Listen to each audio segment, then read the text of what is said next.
science even, that break a person's perspective. I mean, I would have really appreciated if somebody told me when I was 10 years old that the distinctions between physics and chemistry and biology were all just arbitrary.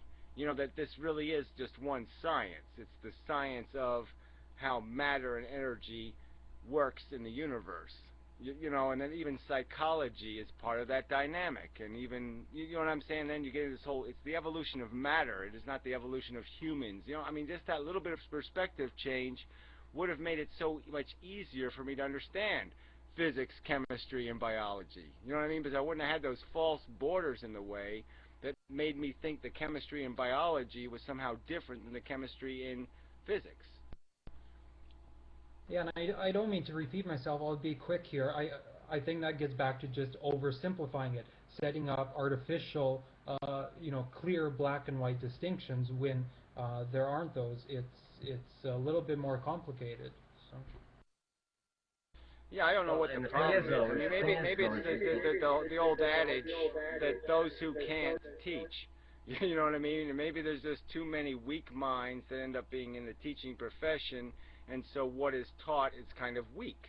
You know, because you don't have the really hard, cutting-edge, hard philosophers defining that agenda. You have a bunch of bureaucratic, go-alongers, clichéers. You know, you have these, you know, regurgitators, performance artists, not creators. You know what I mean? You have like the actors instead of the writers and the directors, you know, are sort of setting the agenda.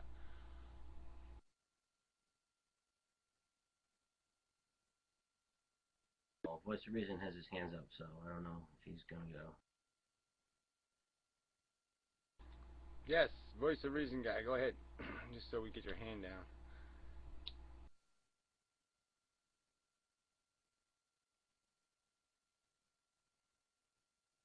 He must have preposterous lag, or else he doesn't quite understand the concept.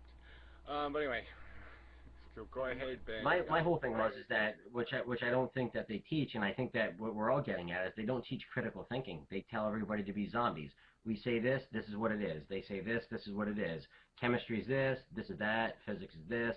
They don't teach you to think outside of the box. It's very, you know, black and white. It's okay, and that's the way that you have to be to pass the test to get through fucking school. They don't teach you to say, okay, well, or to question things and say, okay, well, why does this work this way with this? Especially in like the, you know, the sciences. Okay, well, chemistry works this way and blah blah blah. And if you think a little bit outside of the box and you say, okay, well, why does this react this certain way with this fucking element? And if you even question it, you look like a douchebag. And I don't think the kids even want to ask the questions. Yeah, well, look, the whole thing is very badly done. Like I said, we have the technology now to get past that bad performance artist thing. There's a lot of teachers who are just bad at it. You know what I mean? They're just bad at it. They could go any way they want, and they're just, you know, they're just not very good. But I don't know what this, you know, I don't know what argument to make. There's good teachers and bad teachers, and you know, and the material, what's in the books, is part of the problem. But I'm just saying now it's less and less an issue. I mean, like I said, the internet gives you the opportunity to be motivated, stimulated, inspired, and also gives you all kinds of counter opinions and options in terms of what you can scrutinize and what you can be inspired by. So it's less of a problem than it ever was. But I just, you know, and I would prefer that the whole thing go more towards this direction. More technology, less schoolrooms, less institutions. Just give people tests and reward them for performing on tests. And, you know, do away with the whole institutional learning process. Because I don't think you need an institution to do it.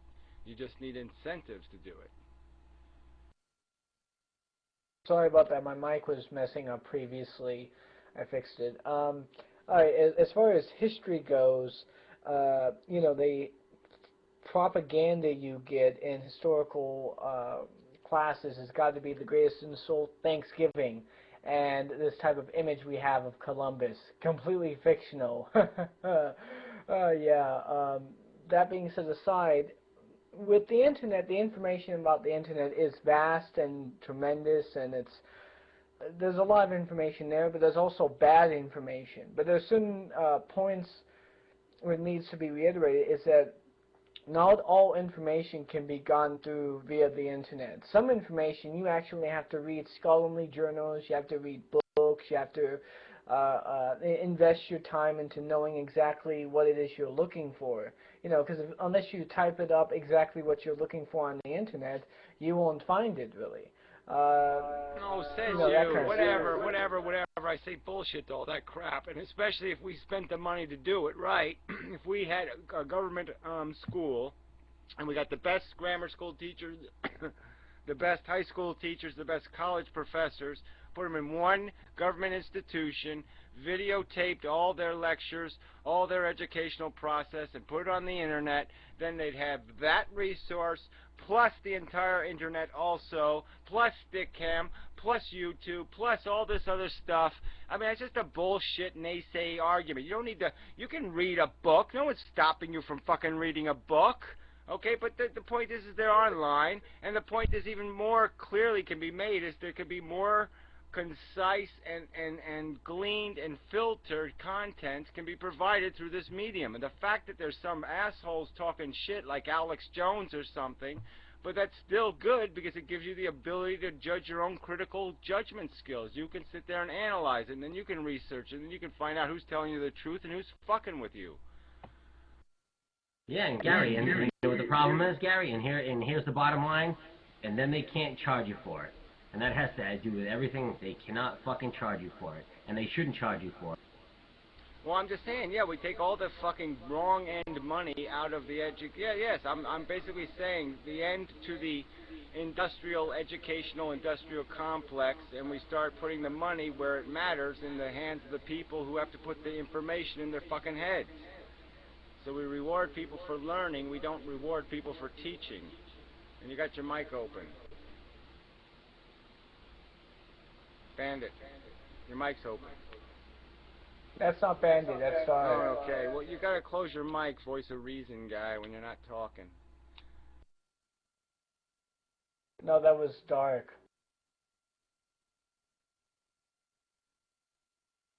But, you know, my main thing was mainly saying that unless you know exactly what you're looking for in scholarly references, you might not be able to find it, and you'll probably come up with a lot of bad information. Well, look, I'm just saying that all that is crap, because you can learn algebra, you can learn geometry, you can learn a lot about physics, you can learn a lot about basic subjects as it is right now. You can get the hard, cold facts, so to speak, on the internet. All right? You can learn a hell of a lot of stuff online about a lot of fucking subjects. And I'm just saying, if we spent a little bit of money on this resource and put some more public information online, okay, all the easier, all the simpler.